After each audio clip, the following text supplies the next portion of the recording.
Okay, so hopefully this setup will be a bit better, and my audio won't be so crap. But here we go. PMQs. I've not looked at any of these. Starting off with Keir Starmer. Thank you, Mr. Speaker. 3 months ago today, the Prime Minister said test and trace could be a real game changer for us. He was backed up by the Health Secretary, who said finding where people who test positive are is the single most important thing that we can do to stop the spread of the virus. Yesterday, the Prime Minister said the complete opposite. Standing there, he said testing and tracing has very little or nothing to do with the spread or transmission of the disease. Both positions cannot be right. Which one is it, Prime Minister? Gompy-looking fucker. It is an obvious fact of biology and epidemiology that, alas, this disease is transmitted by human contact or aerosol contact, but it is one of the great advantages of NHS test and trace, which we did not have working, alas, earlier in the pandemic. It's not the NHS test and trace. It's not. It's done by private companies.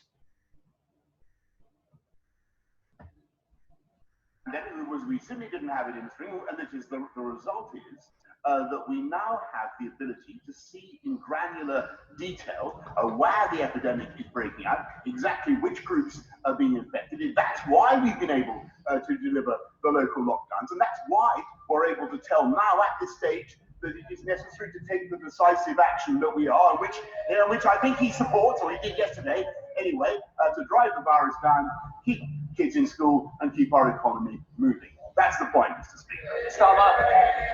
Okay, didn't answer the question. Here's the thing of it before Starmer goes on his. If I've got the virus and I've not been tested and I'm asymptomatic, no one knows. This means I go to work in a care home and I'm spreading the virus, not just to the people that live there, but to the people that work there. And the people that aren't on shift but will be on shift when I leave, they're coming into a now contaminated care home. Track and trace is fucking important. How did we end up with this incompetent buffoon? So why yesterday did the Prime Minister say that testing and tracing had very little or nothing to do with the spread or transmission of the disease? Oh. I hesitate to reprove the right honourable gentleman, but a flaw he seems sometimes to call it is not listening to my previous answer. I gave a very clear answer. You really didn't. It is an epidemiological fact that transmission of the virus takes place via human contact from person to person. What test and trace enables us to do is to isolate the cases of the virus in ever greater detail, which we weren't able to do before, Mr. Speaker. And thanks to the efforts Why weren't we? NHS test and trace, many thousands. Every other country did. Why weren't we? Doctors, young people, members of the armed services. We're not only testing more capacity, Armed testing more than buzzwords. any other country in Europe, but capacity today is at a record high, and I think you should pay tribute to their work. We've been through this before. Capacity is jack shit if the actual numbers of people who can get tests don't meet capacity. And that's the reality of it. The people who need to be tested aren't getting tests. That is the reality. Now, it's getting a bit better. Certainly in my care home, it's getting a bit better. But still, it's shit. Mr. Speaker, I listened to the answer that the Prime Minister gave to the questions. That's why I asked him the question. Because yesterday, he said the complete opposite of what he said today. Everybody who was in the chamber, everybody who reads that SARD will see it. And he talks about testing. Mr. Speaker, can I remind the Prime Minister that last week, before the liaison committee, he admitted testing currently has huge problems. Dido Harding said we plainly don't have enough testing capacity. The Health Secretary said fixing testing would take weeks. Pretending there isn't a problem is part of the problem, Prime Minister. It's unclear, and let's test what the Prime Minister's explanation is. Is the explanation for the problems that we haven't got enough capacity? He says which problem? The problem he acknowledged 1 week ago before the liaison committee. Mr. Speaker, is the explanation from the Prime Minister that we haven't got enough capacity because nobody could have expected the rise in demand? Which is what Dido Harding said. Or is it, we've got all the capacity we need, it's just that people are being unreasonable in asking for tests? That's the Hancock defence. So which is it? And the Rees-Mogg defence. Mr. Speaker, I must say, I think that the continual attacks by the opposition on Dido Harding in particular. Right, I don't care who she is as a human being. I don't give a fuck. If you're incompetent at a job, you shouldn't have the job. If someone walks into a care home and they can't look after the people we look after, and that is a large percentage of people, okay? You might be able to look after elderly people, but our guys are violent. Our guys are very violent. And I don't judge anyone who can't look after them. If someone comes into the care home and they can't look after our guys, get the fuck out. Go somewhere else. There are millions of care homes that you would be fine in. Dido Harding is a failure. I don't care who she is as a human being. Her professional track record is shit. And the fact that she doesn't know what's going on in her own goddamn office, unfit. Unfit for the job she has. Like every other cabinet minister we have, every other bozo and bodge job that Bojo, the laughing clown, possibly puts into place. You'll know it's Dominic Cummings, but even so, I don't care if she's getting attacked. She's not fit for the job, and we're going through a fucking pandemic. Are unseemly and unjustified. They are very justified. Shut the fuck up. Her teams have done an outstanding job in recruiting people from the standing yard. This is not for a moment to deny the anxiety of those who want tests, which I readily accept. Of course, we would love to have much more testing instantly, and it is thanks to the efforts of NHS Test and Trace. It's not NHS Test and Trace. Today, testing more people than any other European country. But to get to the point that he raised, Mr. Speaker, we're going to go up to 500,000 tests by the end of October. That is the work. 9,000! Actually, again, are we? Because it's September now, and we're not doing it now. That we had yesterday. This is an opportunity to support NHS Test and Trace. This is an opportunity to get behind that scheme, to encourage people to believe in it. It's not NHS. From the sidelines. Say it's not NHS. I'm just saying to them, there's a little bit of loneliness coming from here. All talk of your good self, which I normally never have done it. And we're having a little bit from this side. I want to be able to hear the Prime Minister. When I can't hear the Prime Minister, I do worry about the people who are watching proceedings. If we have further comments, please do so. Speak to me afterwards. Right, where are we up to? Here's that. Mr. Speaker, the Prime Minister knows my complaint is not with the NHS, it's with the government. My wife works for the NHS. My mother worked for the NHS. My sister works for the NHS. So I'm not going to take lectures from the Prime Minister on supporting the NHS. Such a slappable face. He goes on and on about capacity. Let's test that. 3 weeks ago, millions of children went back to school. That's a good thing. Then the inevitable happened.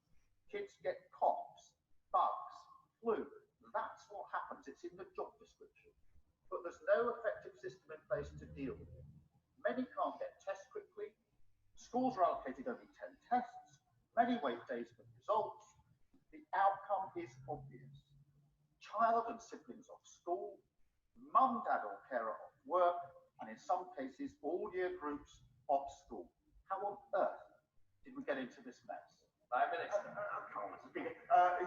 He knows perfectly well that, he'll have read the advice from the 4 chief medical officers that there's an exceptionally small risk to children of primary and secondary school age from this disease. He knows that children have a significantly lower rate of infection. That's all in the letter that they published today. But he also knows that we are doing our level best to get every child a test who has symptoms. And further... Okay, let me stop right there. First and foremost, we know Boris Johnson's level best is not good enough. It's fucking September. This is not good enough. And it's not that kids have less chance of getting this virus, it's that they show symptoms less. And we've had reports coming out from other countries saying there's actually a much more severe side effect for children getting this virus in having their fucking lungs scarred. But did Boris, the incompetent fuckknuckle, talk to schools? No. No, he did not. But thanks to the efforts of teachers in this country, of parents, pupils, 99.9% of our schools are now back. And in spite of all his attempts, 3 in my local area have shut down. To sow doubt on the idea that schools were safe. The people of this country had more common sense, Mr. Speaker. Here's that. Such a poor defence. That's such a poor defence. The point isn't whether the children have got COVID. It's that they've got COVID symptoms, and then they're off school. The government's own department shows that 1 in 8 children are off school this week. That disrupts their education. Whether it's COVID symptoms or other symptoms is nothing to the point. If the Prime Minister doesn't see that, he's really out of touch with families and what they're going through in schooling day in, day out in the last few weeks. The reality is, losing control of testing is a major reason why the Prime Minister is losing control of this virus. As a result, he's phasing in health measures, restrictions which we do support. But at the same time, he's phasing out economic support. Health measures and economic measures are now dangerously out of sync. Let me quote the Director General of the CBI. There can be no avoiding the crushing blow new measures will bring to thousands of firms. It's vital, she says, that all announcements of restrictions go hand in hand with clarity on the business support to protect jobs. Why wasn't that announced yesterday? Mr. Speaker, let's be in absolutely no doubt that the work that this government has done to protect the economy of this country, to support the jobs of 12 million people through the furlough. Let's stop right there. The furlough scheme is about to end, and this country is now in the worst recession in at least 300 years. So clearly, they've not fucking done well. It's been an overall expenditure of about £160 billion, has been unexampled anywhere else in the world. And I think we should pay and yet, to the rest of Europe hasn't got a bigger recession as we have. Further creative and imaginative schemes to keep our economy moving. And that is the essence, Mr. Speaker, of the plan, of the proposals that we, and he talks about. He supported them last night, he supported them yesterday, Mr. Speaker. I hope he continues to support them. The essence of what we're saying, Mr. Speaker, is we want to suppress the virus, but keep pupils in school and keep our economy moving. That is the single best thing we can do to support firms across the country. Yes, Starman. Mr. Speaker, I'm not asking about the support that was being put in place in the past. We support that. I'm asking about the support that's needed now, particularly in light of the restrictions announced yesterday. Mr. Speaker, this is not theoretical. Yesterday, 6,000 jobs were lost at Whitbread, one of the major employers in the hospitality sector. The CBI, the TUC and trade unions, the Federation of Small Businesses, the British Chamber of Commerce, the Governor of the Bank of England, they're all calling on the Prime Minister to stop and rethink. Support the businesses affected. Don't withdraw furlough. We've been saying it for months. When is the Prime Minister finally going to act? Well, Mr. Speaker, these are indeed tough times, and I have no doubt that many businesses, many employees are feeling a great deal of anxiety and uncertainty, and we will do our level best to protect them throughout this period. But we will get through this, Mr. Speaker, by precisely the methods that we have outlined and that were agreed upon in this House yesterday. And I may say, I think that what the reality of the opposition position has been exposed. The cat's out of the bag, Mr. Speaker, because it was his shadow education secretary who said of the present crisis, she said, "Don't let a good crisis go to waste." That's the real approach of the Labour Party, Mr. Speaker, seeking to create political opportunity out of a crisis, out of the difficulties and dangers this country Boris Johnson has used this crisis to privatise an unbelievable higher section of the NHS. And since Boris took over last year, he has already increased the number of private sectors within the NHS. We are losing it. And he's doing it under cover of the pandemic. Again, this test and trace system is not the NHS. So quite frankly, him coming out with this bullshit is not only hypocritical, it's fucking insulting. Is going through, whilst we are taking the tough decisions to get this virus down, Mr. Speaker, to keep our education system going and to keep our economy moving. He supported it yesterday. I hope he will, in a spirit of togetherness and unity, that he will continue. He's already said that he would. Mr. Speaker, our local football clubs are used.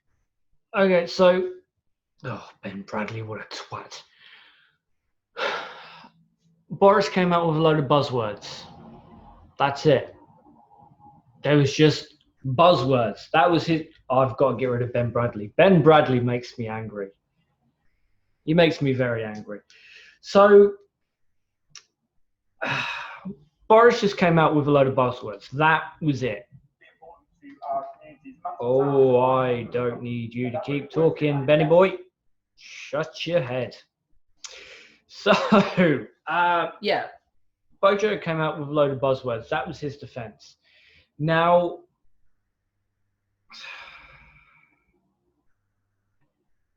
the test and trace strategy that we have is an absolute debacle. And I'm very out of focus. So I'll round this up. I'll try to be quick with this. The questions were fine, but I really want Keir Starmer to force down the fact that the Conservatives have voted to break the law. And even if they oust Johnson today, the fact that the Conservative Party said, no, we're going to break the law. All of them said that. Fuck off with your abstains. That just means you agree with it, but you don't want your fingerprints on the hammer. They all agreed to it. That has destroyed our credibility to every other country around the world. How the hell can we get another country to trust us when we have just publicly said, fuck you, we don't care about your laws, even if we agree to them?